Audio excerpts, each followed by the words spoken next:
ningaza kumera neza. Okay. Mani ikomeze korohereza basi. Ubameze neza. Gusa nawe ndagira ngo nongere nisubire mu kazi ahubwo nsoje akazi nibwo nahita ngaruka kukureba.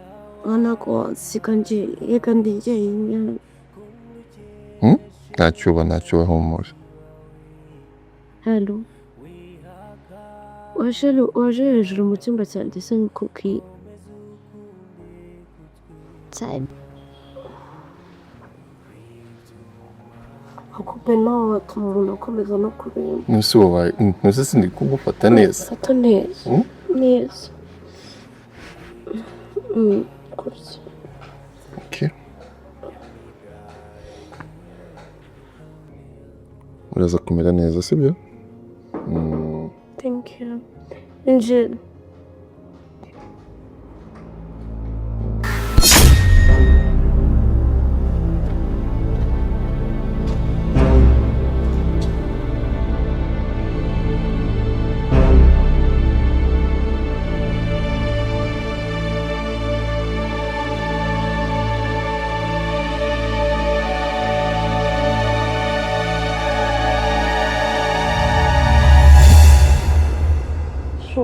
Oui.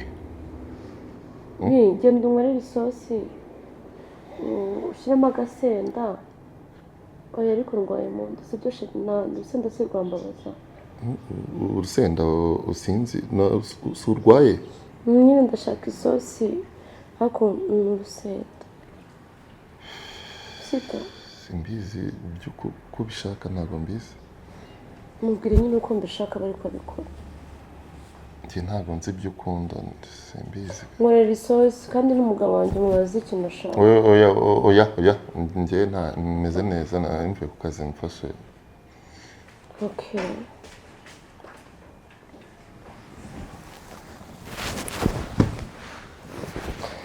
Ngiye kwisinzirira rero.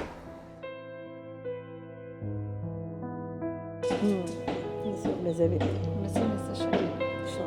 Akaboderi kariho ko munanazi. Ntabwo uzi gute. Umunsi imvura yaguye ko izaduhitana. Izatunyagira. Imwe yo kubwanoha. Meze neza.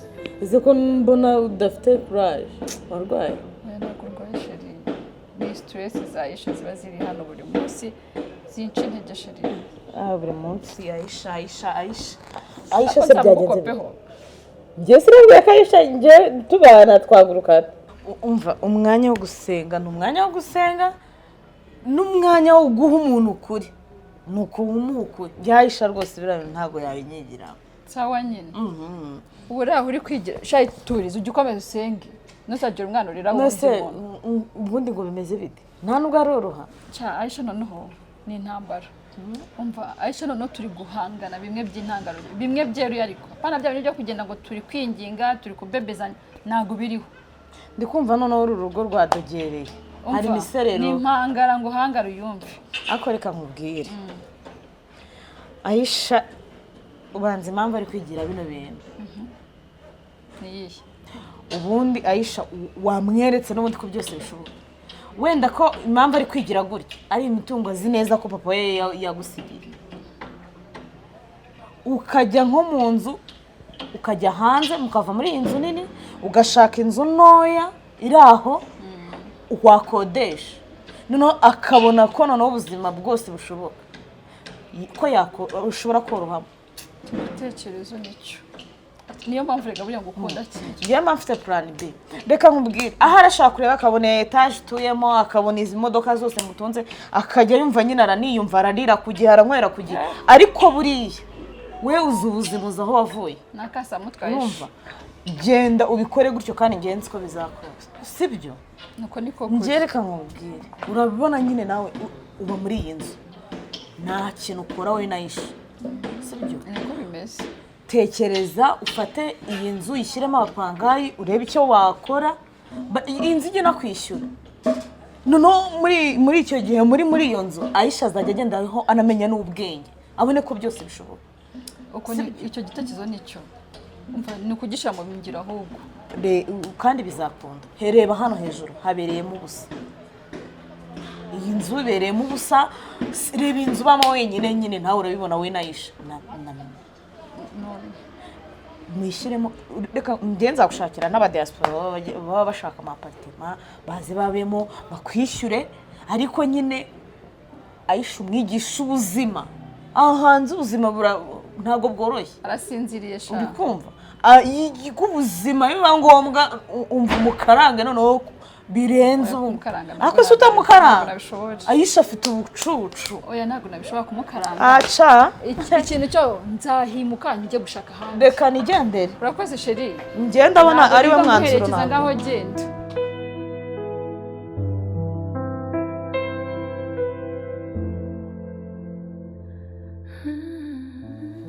ibintu njye ntabwo ndi kubyumva neza Alvin ni umuntu wagukora biriya bintu koko ko najyaga mbona ari umwana mwiza buriya biba byamugendekeye gute imireka kujya kure cyane sibyo ihangane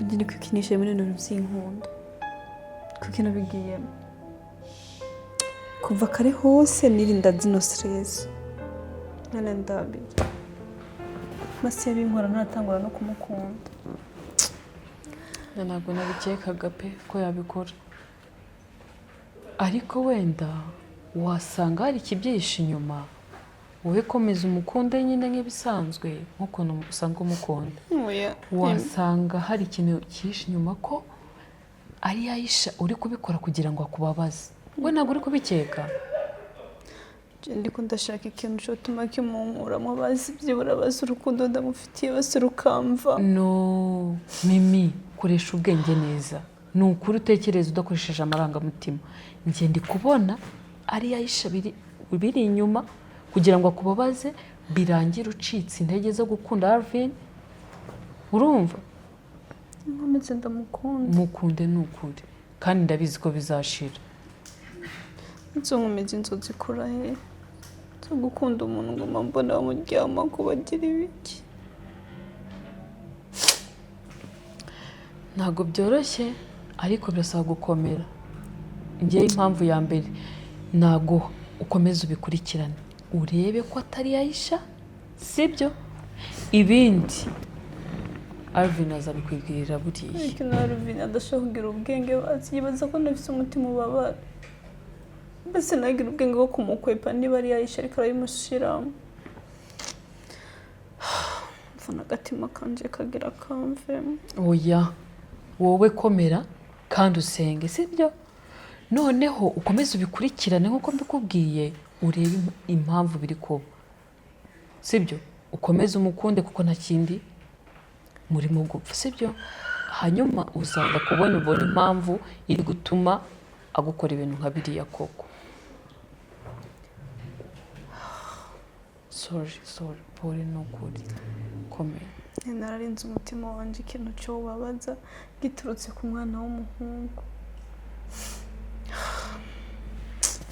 basi Mimi hangana siko nubundi najye ntagenda ngo muganirize mubaze ibyo ngibyo wenyine wenda azabikwibwirira mubwira ko mbabara azuza aririnda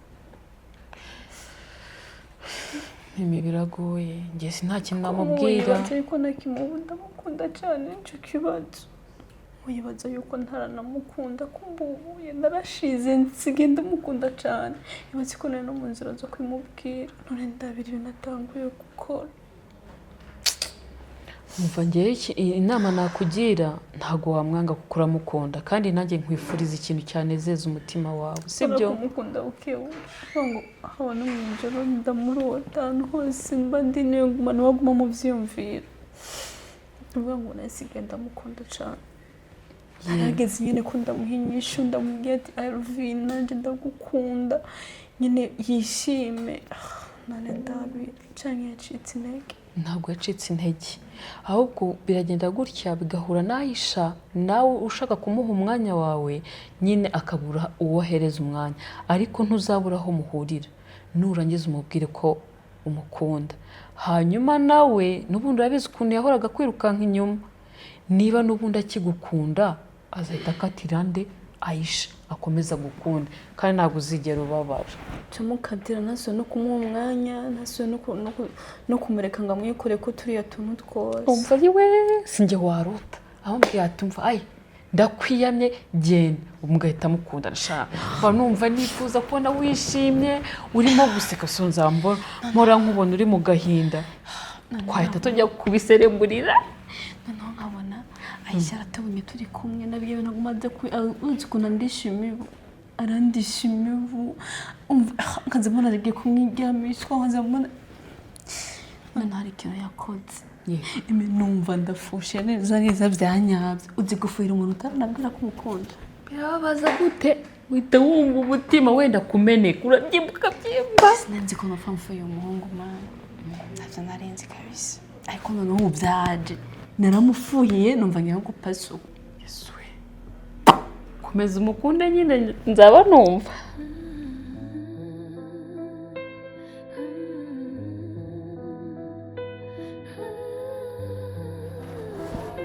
cyane isurika wanamamagaye unze kwenza mwitabe akumuga mugandi yewe nani sana ngo ndiyimagine bino bintu ukuntu byabaye je ndi kwibaza je ku ni wowe renzo nzi cyangwa nundi mu nje mbwiza ukuri nje ndashaka kukwibiriza ikibazo nje kandi unsubize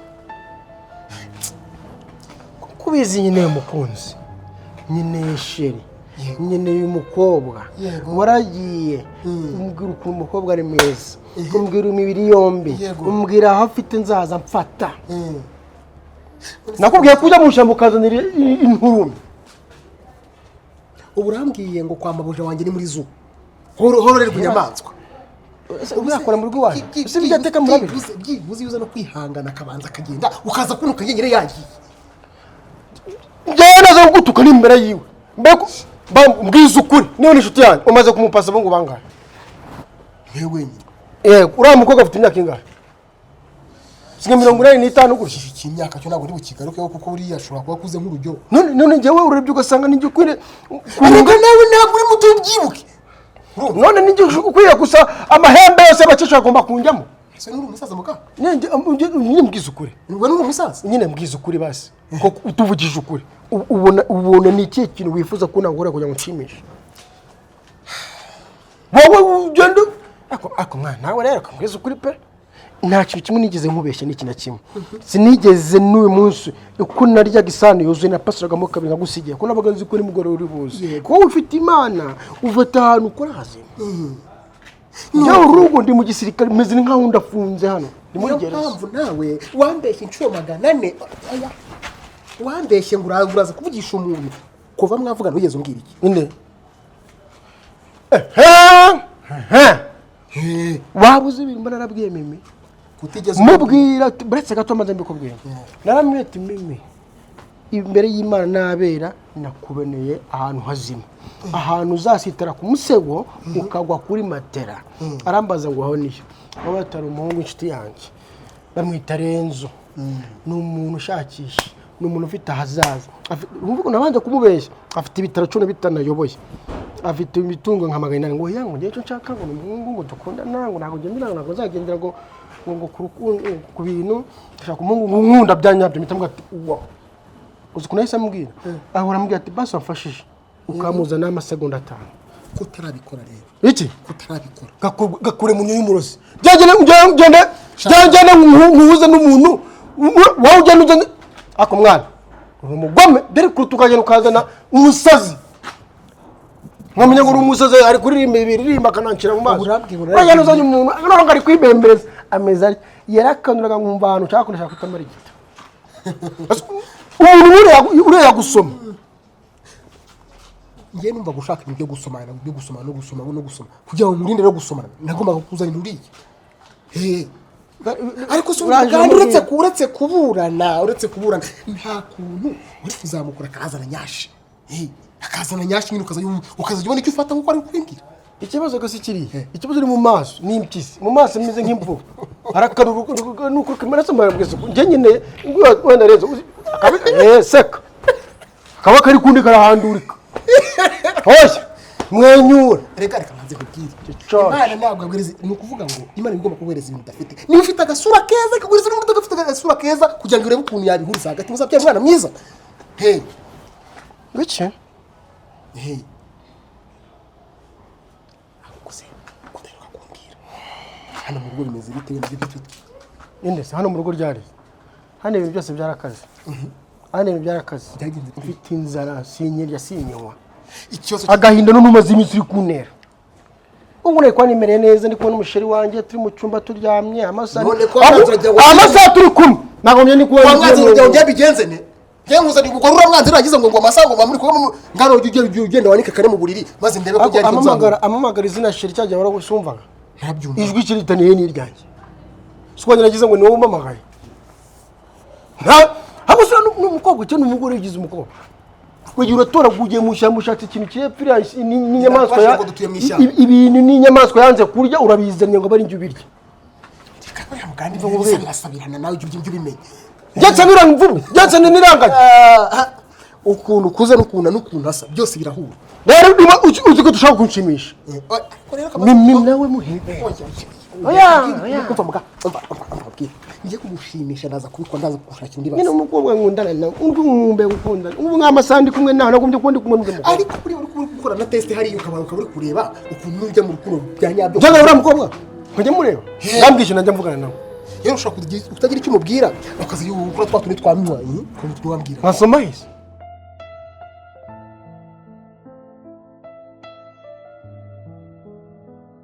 Fatira hano. Oya nanone. Ese kutagira imbere amakuru y'iwanyu. Njye nuko tutayambajije. Erega babaye inshuti. Mara ugomba kumbwira wamenyanye nande boyfriend wawe ninde ufite abagabo bangahe nabyo wambajije. Okay ndabikubajije. Iyo nguswe buri munsi mbura gusa nturansura wasanze mu bibazo sheri wanjye. Nawe urabizi. Ese kutapfishije. Ko bataguteye ndo. Bese gupfa kubukwe butapfuye wenda. Ubu wirebye wibara mu banyabibazo. Ariko man urukundo nicyo kibazo wabaye ibisubizo nabona ko ufite ibibazo urukundo n'ibibazo nyine use guhora buri kanya gukwepana n'umugabo wawe n'umusheri wawe ekagira inkuru rero ngaba rugiye kumbwira iki bandusobanura nyine amakuru yawe amakuru yanjye ni meza mfite abasheri 7 mfite ushinzwe kunyweshereza inzara ukoresha mu mutwe ushyirizaho rashes imyenda ushinzwe kungura amayinite no kunsokana rimwe na rimwe barindwi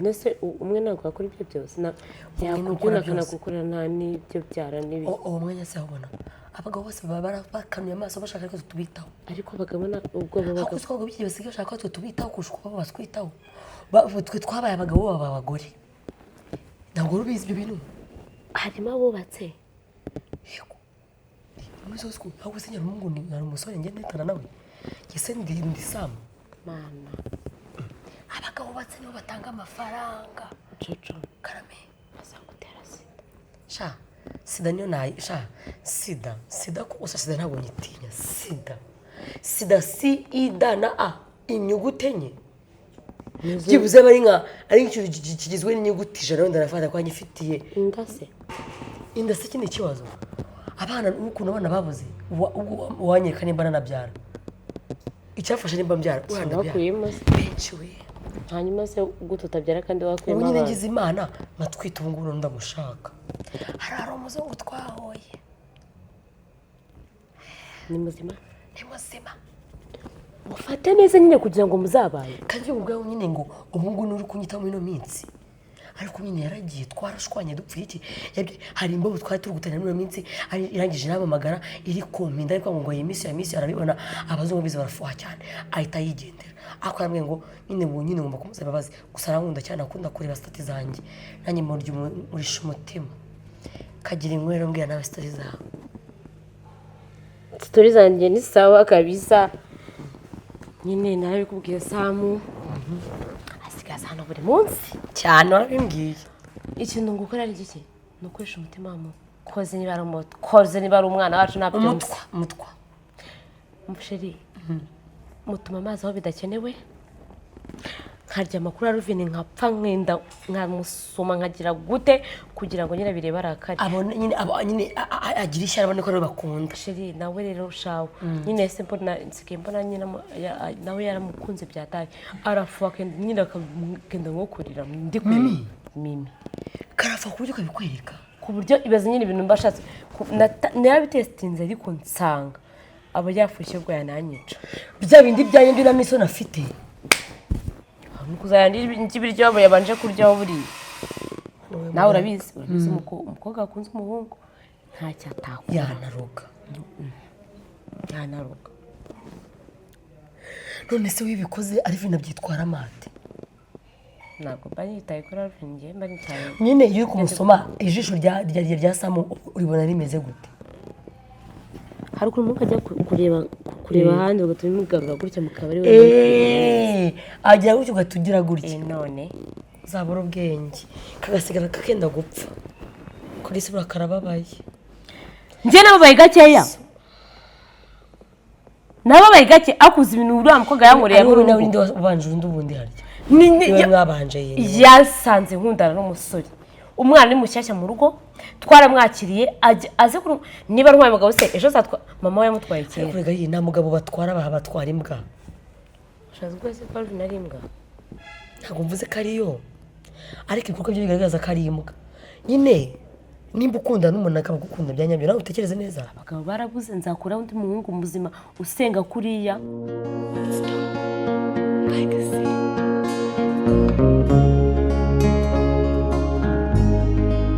azabibwirwa n'iki ko umukunda wirirwa ufuha utanabimubwiye ngo amenye uko yitwara sha wasanga yasuye kwikundira Aisha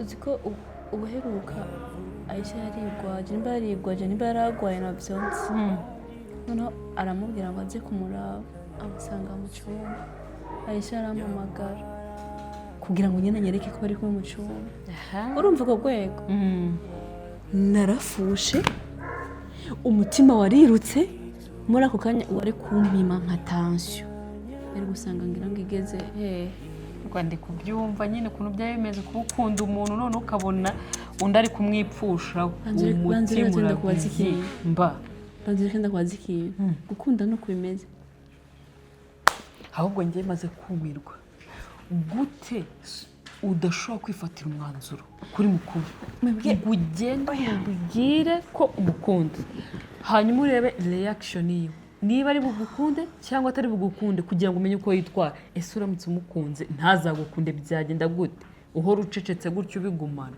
ngaho mbwira ibyo ndi twandi tubireke kuko n'urudobi mwebwe mumaze iminsi muba mu bintu by'inkundo ni uko mubayeho twebwe se ubwo ko dukundana tukabibwirana nyine bikarangira wowe uhora ubibyimbanye mu mutima bidafite ikintu abashiri nyine babavanga nyine mugafuha nyine hoye ntabibaho impamvu ufuha ni uko utabimubwiye ko umukunda ngo narangiza akubwire ko nawe gukunda amenye uburyo yitwara kuri Aisha cyangwa mukatire shamviriza ndakubwiza ukuri ahantu bigeze ntihita ku ndaharo ndayimubwiye